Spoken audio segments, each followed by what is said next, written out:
This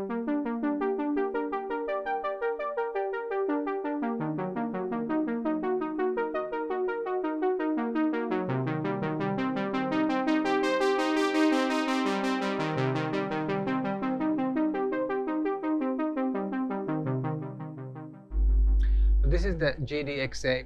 It's a hybrid synth, hybrid analog and digital synth.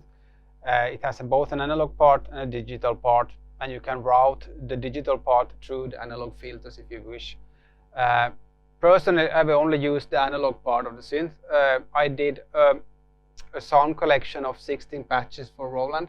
They are available online. You can download the patches for yourself if you wish to, and you can try them out. Because I mostly use analog synths, at least for my first two albums and live as well, I acquainted myself with the digital part of the synth and sorry, the analog part of the synth, and I really like the sound of it. I think it has a really its own character.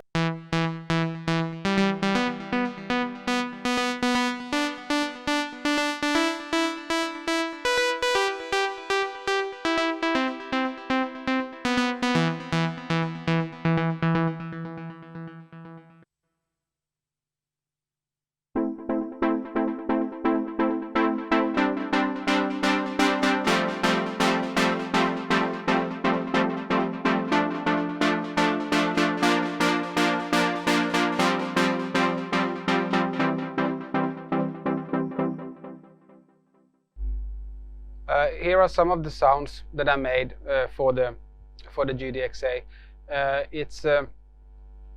I basically took the sounds that I'd already programmed for a few of my analog synths and tried to recreate them here. So the previous ones you just heard were from the Juno 16 Alpha Junos, and here is a sync sound from the GX8B that I tried to emulate.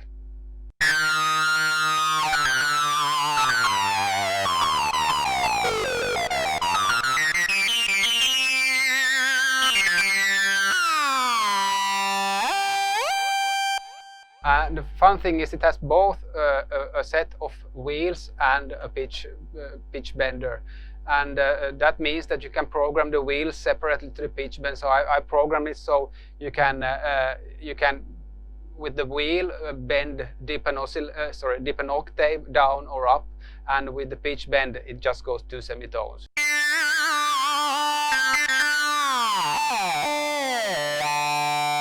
So it makes for much more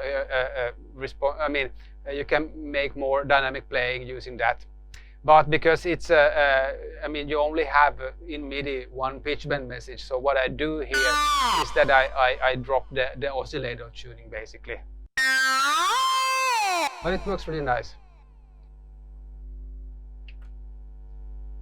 And then I also, because it has 4 different analog parts, you can either split them up or layer them. And here, normally in the previous patches, it uses kind of all the 4 parts as a polyphonic stack, so to say. It means you can play it 4 voice polyphonically, the analog part. But you can also stack all of them. So I made kind of a super saw type of sound using only the analog oscillators.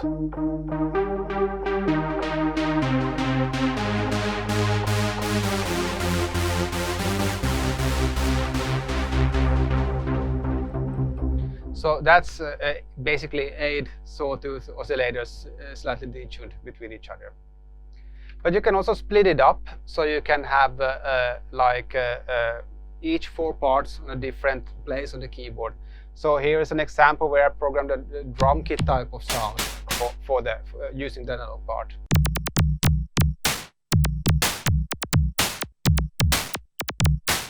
So you can get quite different types of sounds using only the analog part, which is really nice. I got this synth in 2017, just before I went on tour, and it was really fortunate because I brought it with me on tour, and I had a couple of synths breaking down during the tour, and I was able to recreate the patches on using the GDXA. So this is from an old Korg micropresets sound.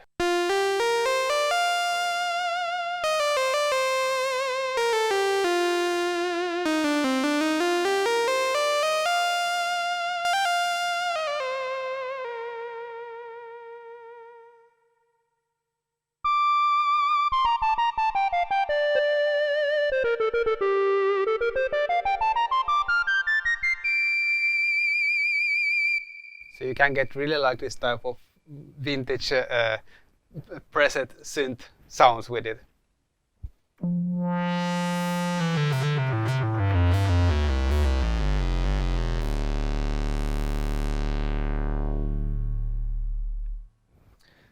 This is the SCO2, which is basically a programmable Minimoog, you could say, and with MIDI control as well.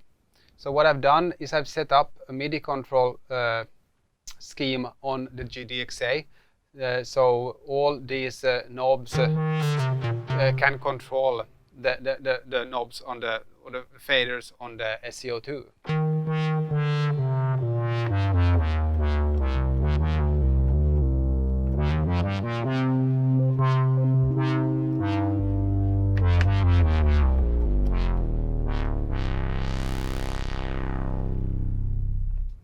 And this is really handy for me because I normally need patch storage. I mean, I always need patch storage because I go, when I play live, my songs are more like a pop rock structure. So I need to be able to change sounds quickly from one song to the next. So that's also the reason why I don't have any modular synths here, because I need quick patch change. And also I love the possibility to control the tones by MIDI CC, because then I can put my sequencer to control some aspect that I can't do live. So yeah, I will take you through some of the sounds that I programmed for it.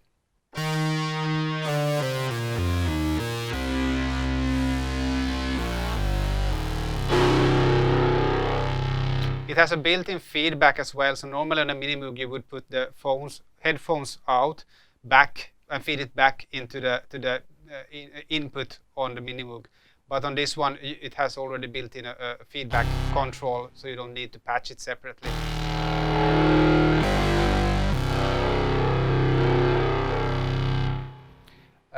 So it's actually a more flexible synth than a Minimoog, because you have all kinds of cross modulation options and synchronization options. So you can get quite aggressive sounds with it.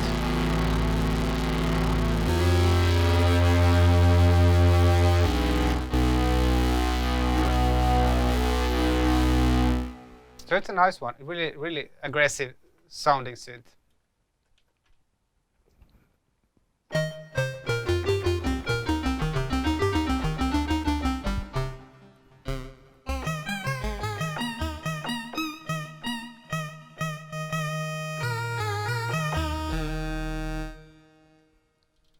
And it has also quite a lot of effect sort sounds. You see, oh.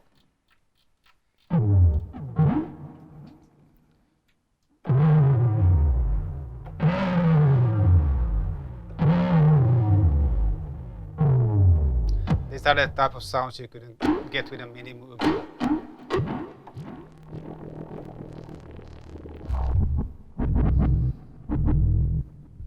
So that's basically the SCO2. I also have to mention that it has a separate LFO, so you don't need to patch one of the oscillators. Instead, as an LFO, instead you have a perfectly separately controllable LFO.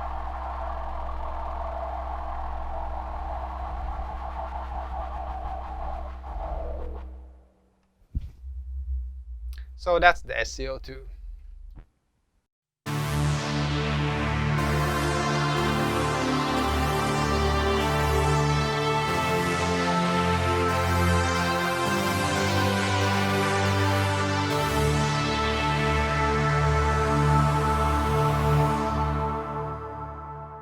So this is the Phantom. This is a monster of a workstation. It has several different types of sound engines. It has the Sencore, which is a new type of sound engine. Then it also has the acoustic supernatural sounds in it. And in addition, it has a V-piano built in. And the V-piano is really beautiful.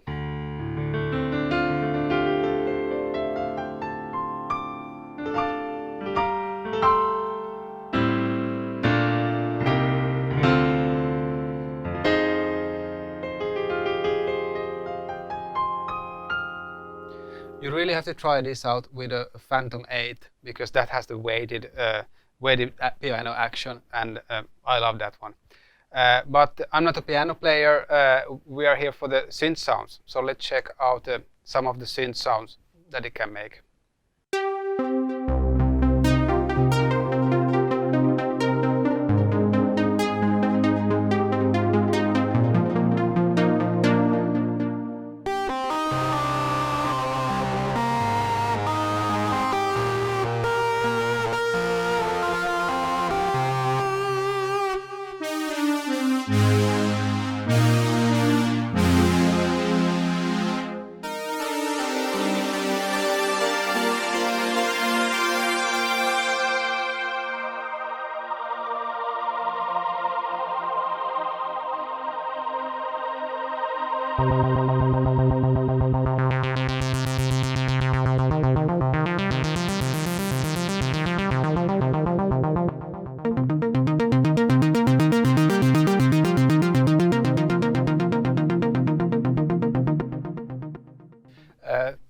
So the synth engine is really versatile in here. You have first of all, you can have 4 different partials, and then you can layer up to 16 layers if you wish, and you can split as you wish, and it has many different filters. You have, I think you have 10 different filter styles to choose from, and these can be 12 dB slope, 24 dB slope, and even I think the bandpass filter can, the Jupiter filter can be also 18 dB slope. So I really like them. The one interesting feature in the Zencor engine is the step LFO.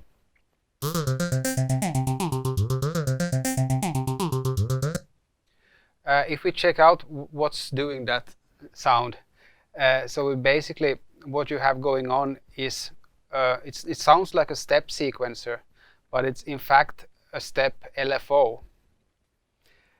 So the step LFO is basically how to say, it's kind of a step sequencer in a way, but what you can do is you can select the shape for each step. So if we take this for an example and listen to the 6th step, I will change the curve type. There's like, I think it's 30 or 40 or yeah, almost 40 different curve types. And what this does is that you can really make like different types of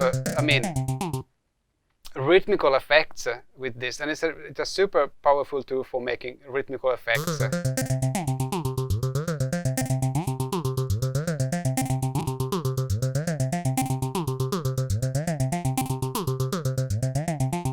You get the idea, and then you have 2 different step LFOs here that you can choose from, and it makes really you can make really a lot of type of interesting rhythmical effects with it. So the sequencer on Phantom is a pattern-based sequencer or loop sequencer, if you want to call it. It basically consists of you kind of you record into patterns, into small sections that then later can be replayed independently or together, and they will play in sync with each other. So this is great for if you are playing live especially, and what you can do also, you can record directly into the sequencer while it's playing, and I'm going to demo this to you shortly. Also you have arpeggio that you can put on top, but the nice thing is that the arpeggios will be perfectly in sync with whatever you're playing on the sequencer or have a MIDI timing. So if you for instance have a pattern playing and you put an arpeggio on top of that,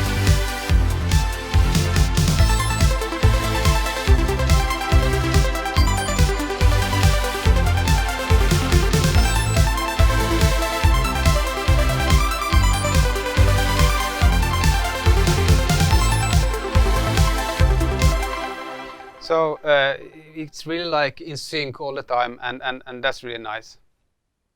The pads are also really nice in this one, especially because you can layer so much.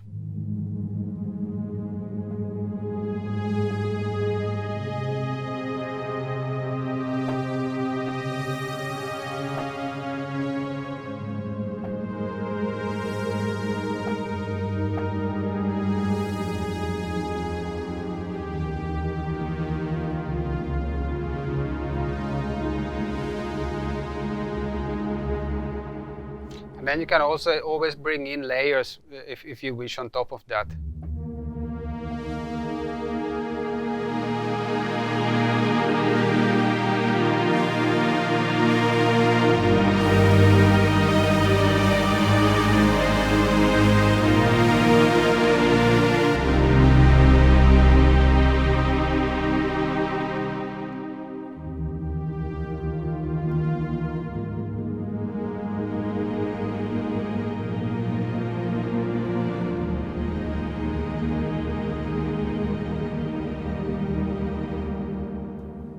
So really nice pad sounds.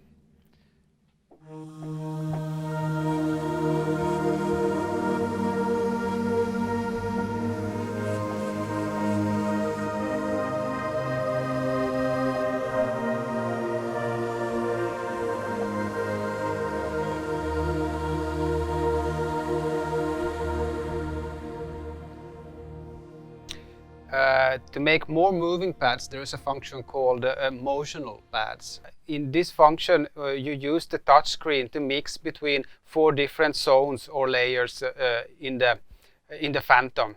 And here is a pad as an example. So now on the mostly on the first layer, go into the second, down to the fourth, the third, back to the second.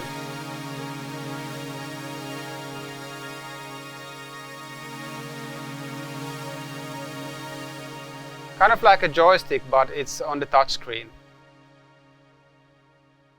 I prepared a short demo tune for you where I will showcase the sequencer. So basically I'm having an arpeggio running on the GDXA. And this is also controls the SCO2, and I bring the SCO2 in as an additional bass at one part in the tune, like this, and we get a bit more bass, and it's controlled by GDXA. And this is in sync with the sequencer, and what I'm going to do here is I'm going to record in real time a couple of things that I put on as loops, and then I will adjust the volumes in real time of them and do a small performance with it. So this is how it sounds like.